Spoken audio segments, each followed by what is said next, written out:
I've been married to Chinshu for 3 years, and people outside all say that we are affectionate and well-matched, but only I know that he has slept in the guest room for 3 years. He has never touched me.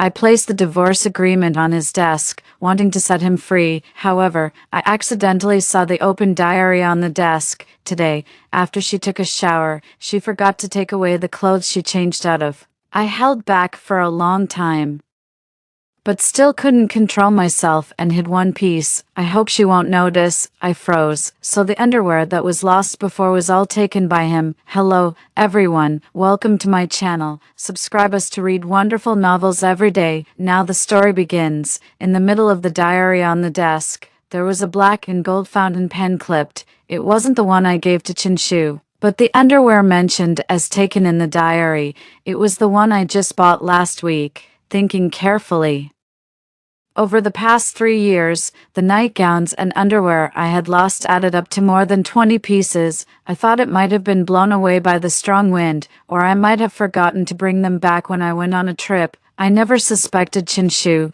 just because of his cold and aloof personality. After getting married, we have always treated each other with respect. When he talks to me, he doesn't even glance elsewhere. How could he do such a thing? But last night, Chinshu said that there was no hot water in the faucet of the guest bathroom. He borrowed my bathroom to take a shower. It only took about half an hour in total, and he even said thank you when he left. I didn't suspect it at all. I didn't expect that it was him who took it, but he couldn't wear my personal clothes. What on earth did he take them for? Suddenly, some inappropriate images popped into my mind. My face felt hot, and I didn't dare to think about it in detail.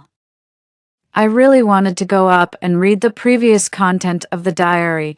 I also wanted to rush into the guest room and rummage through his wardrobe, but that would be too unethical. I calmed down. I decided to pretend that I hadn't seen anything. I turned around and closed the door of the study, and that divorce agreement was also stuffed into the drawer of the dressing table by me. Whether it's true or false, I'll find out by trying. Chinshu came back early tonight. When he came back and saw that the lights in the living room were off, he called out to me, "Song Jinyan." I braced myself and walked out of the bedroom. "You're back. I didn't cook dinner tonight." Chinshu still had that serious expression. He always calls me by my full name, but I've read the diary, just thinking that with this cold face of his, he secretly did that with my nightgown. I simply couldn't look him in the eye. He didn't notice anything unusual at all and handed me a blue gift bag. "It's okay, we can just eat out. This is a gift for you." I reached out and took it. My handbag accidentally touched the tip of his finger. I quickly withdrew my hand. Chinshu's eyes darkened a bit, but soon returned to normal. Today is our 3rd wedding anniversary. The gift I prepared for him was the divorce agreement, but he bought me a string of pearl necklace. I suppressed my complex emotions and said softly, "Sorry. I forgot to prepare a gift." Fortunately, he didn't care. "It doesn't matter. I don't lack anything. This necklace suits you very well, so I bought it on a whim." I whispered my thanks. Chinshu said indifferently, "You're welcome. Pack up. I'll book a restaurant." I changed into a strapless velvet dress and put on a fur shawl over it. I wore the pearl necklace he gave me. This outfit wasn't too gaudy, and it showed off my temperament. When I opened the door, Chinshu looked up and was obviously stunned for a moment. Our eyes met, and my heart suddenly started beating faster. Before I could say anything, he had already retracted his gaze. "Let's go." Looking at his cold back, I secretly thought, "Let's see how long you can pretend." In the restaurant, the temperature was a bit high. I was just about to take off my shawl. He suddenly looked up and stared at me. Chinshu has sharp facial features and deep eyes and brows. Because of wearing glasses, he seems less aggressive and more refined, but at this moment, I saw danger in his eyes. What's wrong?" "It's okay. I'll go out and smoke a cigarette." As soon as he left, that suffocating feeling suddenly eased a lot. I thought he was going to eat me just now. During the meal, Chinshu said that he would be on vacation these few days. He asked me if I wanted to go home. Actually, according to my plan, I intended to confront Chinshu, sign the divorce agreement, and then go back after my family went bankrupt. My father's mental state was not good for a while. He rented a house in our hometown and grew flowers and vegetables. He gradually adjusted. My father always thought that Chinshu and I had a good relationship. I haven't told him about the divorce yet. If I go back with Chinshu, that divorce agreement will have to be put aside for a while. Chinshu was waiting for my reply. I could only force a dry laugh and said, "Okay, if you're not busy, then let's go back together." When we left, Chinshu didn't leave at the door. I looked at him. "Did you leave something behind?" His gaze fell on my shoulder, looking obscure. "Put on your shawl properly." Perhaps he realized that his tone was too cold and harsh. He softened his voice and added, "It's cold outside." After taking a shower, I looked at the clothes I had changed out of in the laundry basket. I thought of the new bra I had lost. It was a low-cut style with a circle of white lace. I liked it very much. I don't know where Chinshu hid it. I deliberately left the nightgown I had changed out of behind. Chinshu would come to borrow the bathroom again tonight. If the nightgown was gone, then there would be conclusive evidence. Sure enough, after a while, Chinshu knocked on the door. He still had that cold face. "Sorry, I need to borrow it one more time tonight." I smiled at him and said generously, "It doesn't matter. Go ahead." Listening to the sound of water in the bathroom, every second felt like a year to me. I kept looking at the same page of a book. Finally, Chinshu came out. He looked normal and said softly, "Go to bed early. Good night." "Yeah, good night." As soon as he left, I immediately rushed into the bathroom. Sure enough, my nightgown, it was gone. I was both ashamed and angry. I stormed to the door of the guest room. Just as I was about to knock, I suddenly heard a few suppressed groans coming from the crack of the door. This, he couldn't be. My face burned hot. I was afraid of seeing an embarrassing scene. I could only turn around and go back to my room. I had been thinking wildly all day, which caused me to have a strange dream at night. In the dream, Chinshu was wearing my underwear. He asked me if he looked good. I called him a pervert. Then he laughed softly and pressed towards me, whispering in my ear, "Nyan nyan. Then you wear it. Just wear it for me." Okay. The next morning when I got up, I had two big dark circles under my eyes. Chinshu was already on the phone with my father. My father was happy to hear that we were going back to stay for a few days. He said he was going to kill an old hen and make soup. The two of them chatted on the phone, and the familiar atmosphere made it seem like we were really a family. I packed my luggage with mixed feelings. Actually, Chinshu has been nice to me. He supported me to continue painting. He didn't make unreasonable demands on me because he saved my family from a difficult situation. On the contrary, he respected me a lot. People outside all say that we have a deep relationship and are an enviable couple. I also had feelings for him, but he attributed all his kindness to repaying a favor. I couldn't help but think that perhaps he just regarded me as a younger sister and took care of me, apart from having a marriage certificate. There was no real relationship between us at all, but now, just thinking that my nightgown might be hidden in his suitcase, I felt my scalp go numb. His seriousness was all just an act. I closed the suitcase and put away my complex emotions. I made up my mind that when I came back from my father's place, I would end this absurd marriage alliance. On the way back, it would take nearly 6 hours to drive. Chinshu has a slight cleanliness obsession, so I didn't open any of the big bag of snacks he brought me. I lay in the back seat and played games. Chinshu looked at me through the rearview mirror. "Aren't there any snacks you like?" Wrong. He bought all the snacks I like, but this is his car, and I still need to respect his cleanliness obsession, so I said stubbornly, "Oh, I'm not hungry." Halfway through, Chinshu parked the car at the service area. When I came out of the restroom, he was standing under a camphor tree making a phone call. The sunlight shone through the leaves and fell on him. Chinshu, who took off his suit and was wearing a shirt, looked a bit more youthful. He flicked the ash, brought the cigarette to his lips, and took a deep puff. He tilted his head back and exhaled the smoke. His tall and straight shoulders and back relaxed at this moment. When he turned his head and saw me, there was still a faint smile on his lips. "Okay, I'll hang up now. Call me if you have anything." This gentle and modest appearance. It must be an act too. As soon as I got in the car, I covered myself with a coat and pretended to be asleep. I was afraid that he would talk to me again. Chinshu drove very steadily. I pretended to be asleep. and gradually, I really fell asleep. When I woke up, my father had already opened the car door and was calling me to get out. Nian Nian, you've been sleeping all the way, girl. Didn't you switch with Chinshu and drive for a while? Before I could say anything, Chinshu looked at me and smiled, saying, "It's okay, she's not familiar with my car. It's better to let her sleep a little longer. You slept so much during the day. Will you be able to fall asleep at night?" Chinshu said softly, "If you can't fall asleep, then don't. It's a rare vacation." With this understated sentence, I felt a chill down my back. I quickly got out of the car and rushed towards the yard. As soon as I entered the house, I smelled the fragrant smell of chicken soup. "Dad, I'm starving. Let's have dinner quickly."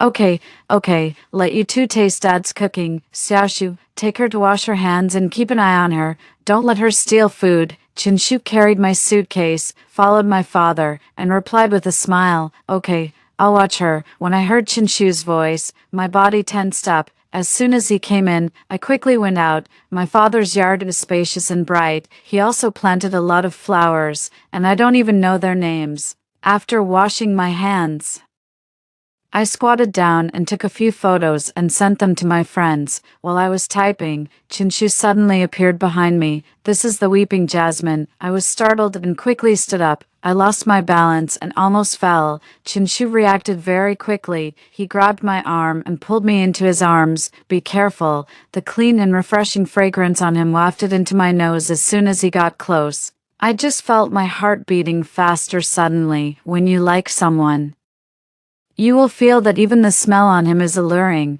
Just as I was about to push him away, my father came out of the kitchen with the chicken soup. "Let's eat." "Oops, I didn't see anything. You two can continue." Chinshu let go of me, and I immediately rushed into the house. It was so embarrassing. It was really too embarrassing. After dinner, I realized an even more embarrassing problem. My father said that he had only tidied up one guest room. "One room," I exclaimed. My father looked at me in confusion. "It's just the two of you staying. Isn't one room enough?" Chinshu interrupted. "It's enough. Thank you, Dad, for your trouble." As he spoke, his deep eyes kept looking at me. It made me feel uneasy. I lay on the bed thinking about it. I decided to send a message to Chinshu. "How about you go out and play mahjong with my dad tonight?" "Chinshu, I'm tired from driving." Well, after driving for more than 6 hours, he was indeed very tired. "Then I'll sleep outside and watch TV all night." "Chinshu, there's no heating in the living room." "Then what should I do? I can't really sleep in the same bed with Chinshu, can I?" "I'm not sure if I can control myself," I carefully replied to him, "but it's not very convenient for us to sleep together, is it?" This time, Chinshu didn't reply immediately. I heard the sound of him chatting with my father outside. I was pacing around anxiously in the bedroom, since he didn't reply to me. Does that mean there's no room for discussion? After a while, Chinshu came back. I covered myself with a quilt and pretended to be asleep. I heard the sound of him taking a shower in the bathroom. The atmosphere became even more tense. What's more, I slept for more than 3 hours during the day, and now I'm not sleepy at all. The night in the countryside was extremely quiet. I could hear every movement he made. The sound of water in the bathroom stopped. Chinshu was drying his hair. He opened the door and came closer. The mattress sank a bit. The familiar fragrance wafted over. He was using my body wash. I swallowed my saliva. I tried my best to steady my breathing. Chinshu is tall and has long legs. As soon as he got into the bed, his foot accidentally touched my calf. "Sorry." "It's okay. Aren't you asleep? Aren't you stuffy under the quilt?" The air almost froze. I kept my eyes tightly closed and pretended that it wasn't me who had just spoken. But Chinshu leaned closer. The rich fragrance of flowers was warmed by his body temperature. I never realized before that this fragrance could make people think wildly. I held my breath and continued to pretend to be asleep. "Jinyan, did you read the diary I put on the desk?" I opened my eyes instantly, lifted the quilt, and explained, I didn't read it." Unexpectedly, I just bumped into his dark eyes. His brows furrowed slightly. "TSK, you didn't read it. It's my fault. I didn't put it in a conspicuous enough place. What did he mean by that disappointed tone? Was he revealing the truth and not pretending anymore? Was he admitting that he stole my clothes? I lifted the quilt, planning to question him properly. Unexpectedly, he grabbed my wrist and said in a low voice, "After 3 years. Are you still so afraid of me?" As he spoke, he leaned over and pressed towards me. His voice was hoarse, and he murmured in my ear, "But I don't want to hold back anymore. Nyan, it hurts so much for me to hold back. If you don't believe me, touch it." My fingertips touched the hot and delicate skin. I quickly withdrew my hand. My ears were burning. "Chinshu, are you crazy?" He drank a couple more glasses of wine while chatting with my father during dinner tonight. It was the wine my father brewed himself, and it had a high alcohol content. At the moment, there was a faint blush on his cold white skin. There was a layer of mist in his eyes, and he looked at me pitifully. "You don't want to touch me." He was really drunk. That disappointed tone made the hair on my body stand up. Tonight, Chinshu showed his usual cold appearance. After taking his shower, his short, black, and fluffy hair softened his sharp features. With his glasses off, his long eyelashes made him look vulnerable and easy to bully. Remembering the content written in his diary, I tentatively asked him, "Chinshu, have you had too much to drink?" "No." "Then, did you take my nightgown?" "Yes, I did." "What did you do with it after you took it?" Chinshu fell into memories, and his Adam's apple rolled violently. He said in a hoarse voice, "I did some bad things." I couldn't help but think of that suppressed gasp I heard outside the guest room door that day. There was a mixture of pain and pleasure in it. It's easy to guess what he was doing. My face suddenly turned completely red. He secretly wrote in the diary and secretly took my nightgown for DIY. Is it so hard for him to say that he likes me? I must make him say it out loud. I pretended to be angry and glared at him. "What exactly are those bad things?" Chinshu looked at me with his dark eyes. He crawled on his knees a few steps and trapped me at the head of the bed. "Nyan, I can't say it. Can I show it instead?" "Show, always show." That's all he knows. With a blushing face, I pushed him away. Chinshu wasn't prepared. He fell backward onto the quilt. His hands were propped behind him, under the warm yellow bedside lamp. He looked up with a startled expression. His chest rose and fell rapidly. From the loose collar of his pajamas, his collarbone and pectoral muscles under his Adam's apple could be vaguely seen. The lines were clean and neat, paired with his indifferent-looking face. "It's so unfair. You go and sleep with my dad." He lowered his head, glanced at his pajama pants, and said bitterly, "Nyan, in my current state, it's not convenient for me to go out." I followed his gaze. Instantly, I felt ashamed and annoyed. "Chinshu, how could you be like this?" He let out a soft sigh. "I've always been like this. I was afraid of scaring you, so I slept in a separate room, but you can't just endure it for 3 years. Sorry, if you don't like it. I'll control myself. I was impulsive tonight because I drank alcohol. If I touch you again, there's a real possibility of getting hurt." "Nyan, you go to sleep first. I'll go to the bathroom." I immediately understood what he wanted to do. I got into the quilt and stopped looking at him, but he didn't move and just sat by the bedside looking at me. I stuck my head out. "What are you doing? Don't tell me you want me to help you." Chinshu's body stiffened, and he swallowed his saliva. "Is that okay?" "Of course not." "Then can I borrow your pajamas?" "Pretend. Always pretend." He's still pretending. "Wasn't that white silk nightgown from yesterday with you?" "That one. I accidentally tore it." "Me. It's only been one night." "Does he have thorns on him?" With a dark face, I gritted my teeth and said, "Chinshu, that one of mine was very expensive. I'll buy you new ones. Many pieces. Don't even think about it. I only brought 2 back with me, but without your pajamas.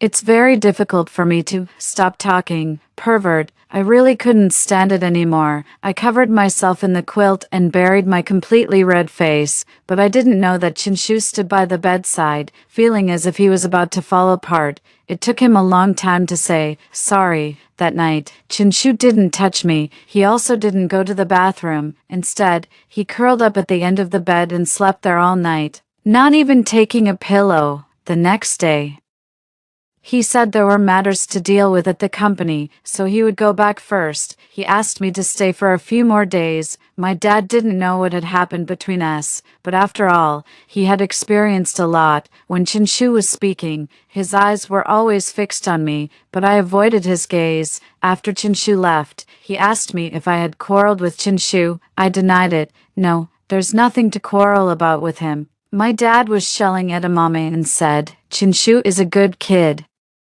There's nothing to fault in his way of dealing with people and things. However, I think he might not have understood the ways of love yet. In terms of relationships, he's like a piece of wood. I was slightly surprised. I didn't expect my dad to see it so accurately. What kind of normal person doesn't say what's on their mind but writes it in a diary? He's really a thick-headed person. My dad laughed when he saw my depressed look. In his first year of work, a senior executive took a liking to him and deliberately got him drunk. When he was almost drunk, the executive wanted to take him to a hotel. Guess what that kid said? What did he say? My dad put on a serious face and imitated Chinshu's expressionless look. If you want to sleep with me, you're so disgusting, and you're really ugly. I opened my eyes wide and burst out laughing. Was he that brave? Didn't he offend the client? My dad smiled and shook his head. Exactly. The deal that was almost in his hands was about to be lost. Fortunately, I had a good relationship with the director of that company. We had a meal, and I smoothed things over. That kid was really promising. In the second year, he brought that senior executive down. Everyone in the circle knew about Chinshu's decisive way of handling things. No wonder my dad always said that among the children he sponsored, Chinshu was the most promising one. I also understood what Chinshu said to me on our wedding night. Song Jinyan, you don't have to feel burdened. Back then, Uncle Song gave me a hand, and it's only right that I repay him now. I'll sleep in the guest room from now on. Good night. My slight crush on him was completely extinguished by his few words.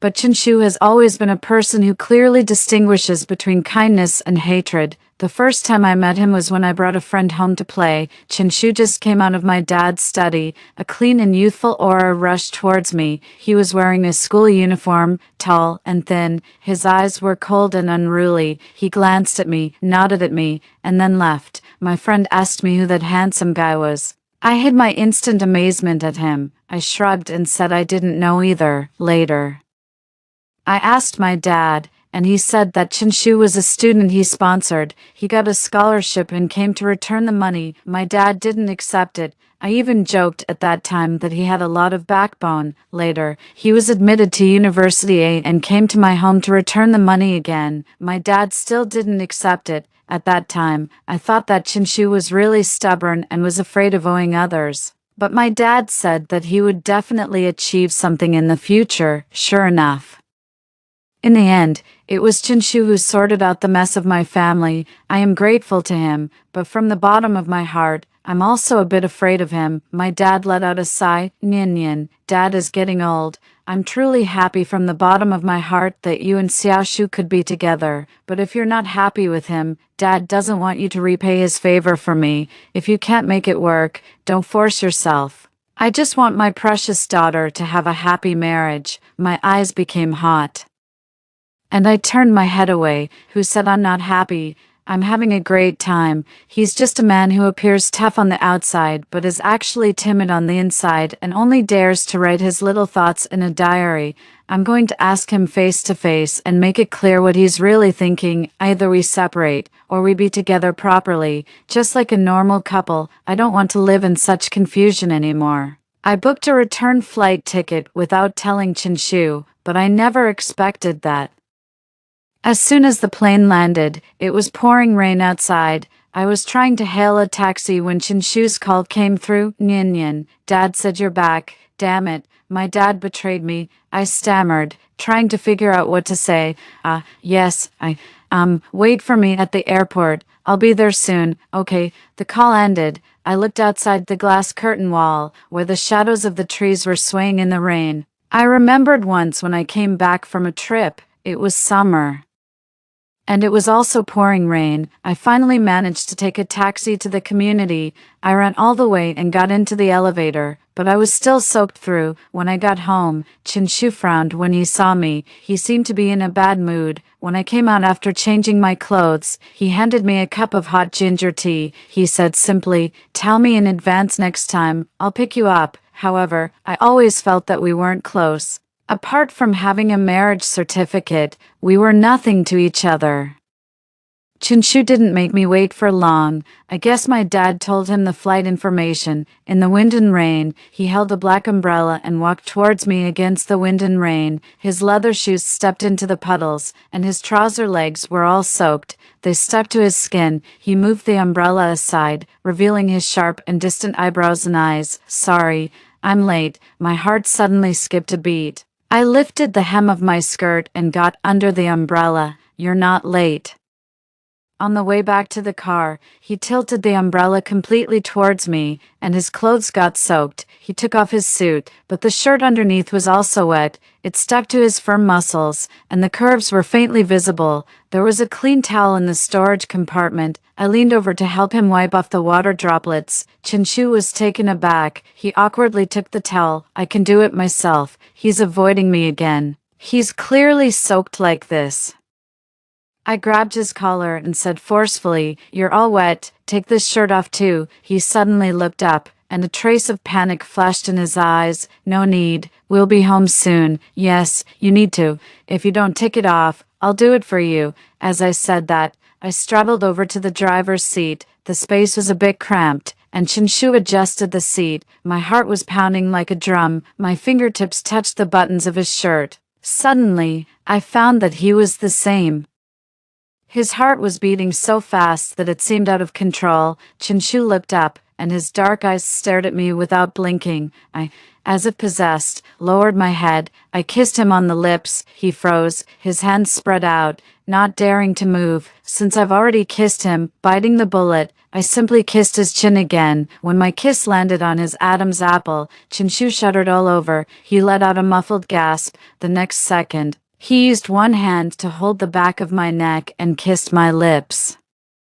The raindrops cracked against the car window. The dim yellow light couldn't clearly illuminate the scene in the car. Only the shadows of the trees were swaying, as if they had something to say but held back. Chinshu couldn't stop. He was almost domineering and predatory. My mind was in a daze. The steering wheel was pressing against my lower back, and it hurt. When he released me with a heavy gasp, my lips were numb. He hugged me tightly and said in a hoarse voice, "Sorry." I was still in a trance.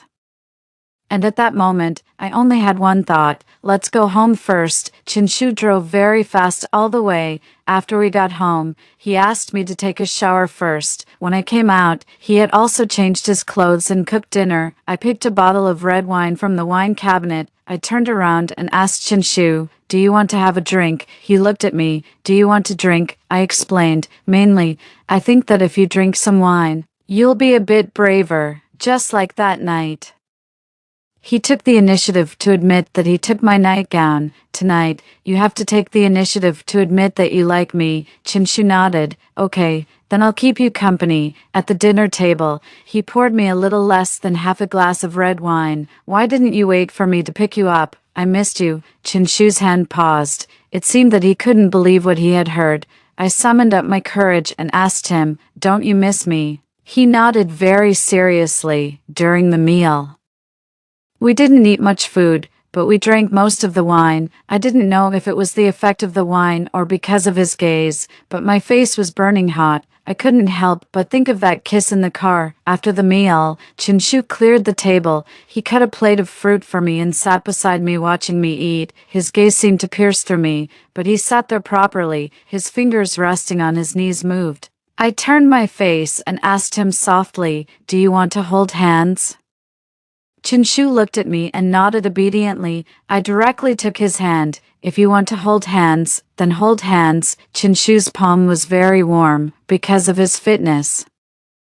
There was a thin layer of callus on his palm. I didn't pay attention to what was on the TV anymore. My fingertips gently slid across his palm. Chinshu's body trembled. His ears turned completely red in an instant. "Nyan Nyan, do you want to kiss?" His gaze landed on my lips. Just as he was about to nod, I hooked my arm around his neck and kissed him. I didn't control the force well. The kiss was a bit too hard. I blushed and released him. If you want to kiss, then kiss.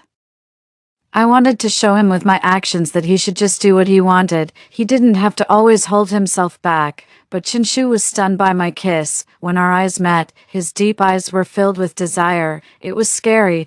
I released his hand and stood up. I'm going back to my room. Before I could finish speaking, Chinshu grabbed me and pulled me back. I fell onto his lap while I was still in shock. Chinshu held the side of my neck with one hand and tilted his head to kiss me.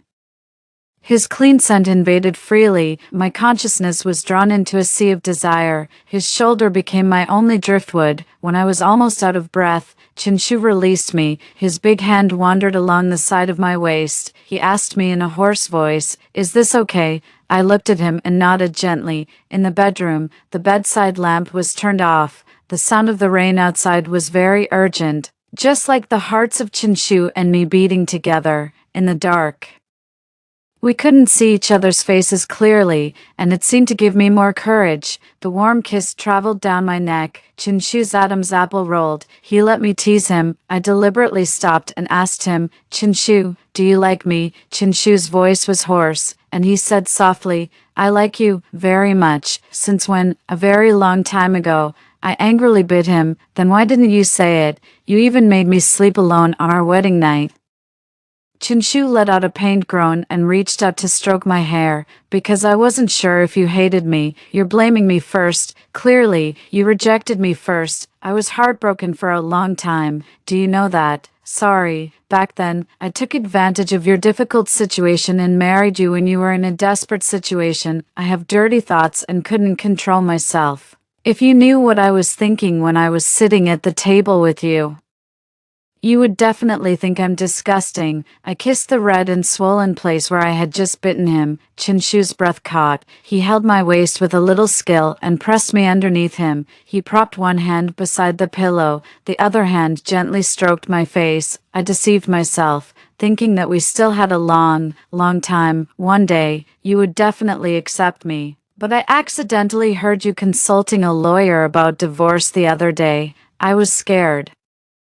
I deliberately left the diary open on the table, hoping that you would come and question me after seeing it, or even hit me or scold me, but you didn't do anything, and I was even more panicked. I grabbed his right hand that was gradually moving downward. I said angrily, "Good for you. You actually eavesdropped on my phone call.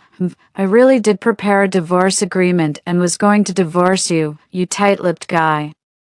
Before I could say the word, I summoned up my courage with the help of the wine. I pointed at him and said, "You said that. Don't go back on your word." Chinshu responded in a low voice, "Yeah, I said it." I pushed him away, leaned over, and turned on the bedside lamp. Then I covered myself with the quilt and reached to pick up the nightgown that had fallen to the ground. I threw it onto Chinshu. "Here, show me what you did with my nightgown." "Do it again." Chinshu's eyes darkened instantly. The marks on his shoulders and chest hadn't faded yet. He looked both dangerous and charming. He let out a soft laugh and grabbed my wrist. "Nyan Nyan, are you sure this is a punishment for me?" Of course." Half an hour later, "Didn't you say you were going to punish me? Why are you begging for mercy so soon?" "My wife is stubborn. Come here and give me a kiss." I don't know when the rain outside the window had stopped, but the sounds in the room showed no sign of stopping. Chinshu said that he would never write in the diary again. Everything he wanted to say and do, he would let me know without reservation. I rested my head on his arm and fell into a deep sleep. He was right. We still had a long, long time to fall in love with each other. Extra chapter. Chinshu, the first time I saw Song Jinyan, she walked into the house with laughter, facing the summer sunlight. She was so dazzling that it seemed unreal. But there was also a boy standing beside her. He was really an eyesore. I nodded at her and then left. I didn't even say hello to her. I had already heard Uncle Song mention his daughter. Uncle Song doted on her very much. After seeing her, I also wanted to dote on her, but I didn't deserve it. At least, I didn't deserve it at that time. I have the habit of keeping a diary. Perhaps Song Jinyan would never know. My first diary and my first fountain pen were given by her. She had a lot of stationery. She sorted out the ones she didn't need and asked Uncle Song to send them to us poor children. When I received those notebooks printed with cute pretty girl patterns, I was stunned for a long time. One of them was her diary. I know it's impolite to read someone else's diary, but I really didn't do it on purpose. That notebook was the only one that looked normal and didn't have colorful patterns. I opened the first page, and there was the delicate handwriting of a girl. September 1st, sunny. School has started. I bought a new notebook, and I'm going to write in my diary carefully. I hope my grades can improve a bit this year. My dad promised me that even if I only move up one place in the rankings, he will agree to let me go on a trip to Nepal with Xiaowu. I'm sure I can do it. Come on. The thick diary only had one page written by her, but she should have been to Nepal for a trip several times already, right? It was like I was longing for a fairy tale that I could never reach. On a whim, I picked up her ruby red fountain pen and started writing a continuation on the second page, as if in this way, I could have more connections with her world. I have always kept in touch with Uncle Song. I would occasionally visit his home, but I rarely met her. I laughed at myself for my wishful thinking, but I was also unwilling. If I didn't work hard, how could I know if I could stand by her side? But God played a big joke on me. Uncle Song's family went bankrupt. He was deceived by someone he trusted. I mobilized all my funds and connections to save the Song family. Uncle Song said he couldn't afford to owe me such a huge favor. Shamefully, I asked him for his daughter's hand in marriage. Uncle Song didn't agree. It was Song Jinyan who pushed open the door of the study and walked in, saying that she was willing. I kept my head down and didn't dare to look at her at all. I only opened my mouth and proposed marriage after I heard her footsteps. I was taking a gamble, and I won the bet, but I couldn't forgive myself. On the day I married Song Jinyan, she walked towards me like a princess in her wedding dress. For a moment, I felt like the fairy tale had come true, but I wasn't a noble prince, nor was I a just knight. I was just a servant who had coveted her for a long time. How could I let her know that as long as she was willing, I could be her slave for the rest of my life? Everyone was blessing me. No one noticed that my hand hanging by my side was shaking uncontrollably. At night, I looked at her plain face under the light. My blood was boiling. She was very nervous. She even avoided my gaze when she looked at me. How could I have the heart to touch her? I tried to soothe her and told her not to be afraid of me, but it seemed to be of no use. Our relationship became polite and distant. There was no progress at all. She liked traveling, and I never asked about her itineraries. But once, when she went out, she forgot to take in the clothes drying on the balcony. She sent me a message asking me to put them in her room. I touched the soft and thin fabric. Shamefully, I got aroused. There was only one thought in my mind. She had so many similar clothes. She wouldn't notice if one piece was missing, right? Human greed knows no bounds. I had a wicked thought. If she found out and came to confront me, I might as well just give in completely. I had endured for too long,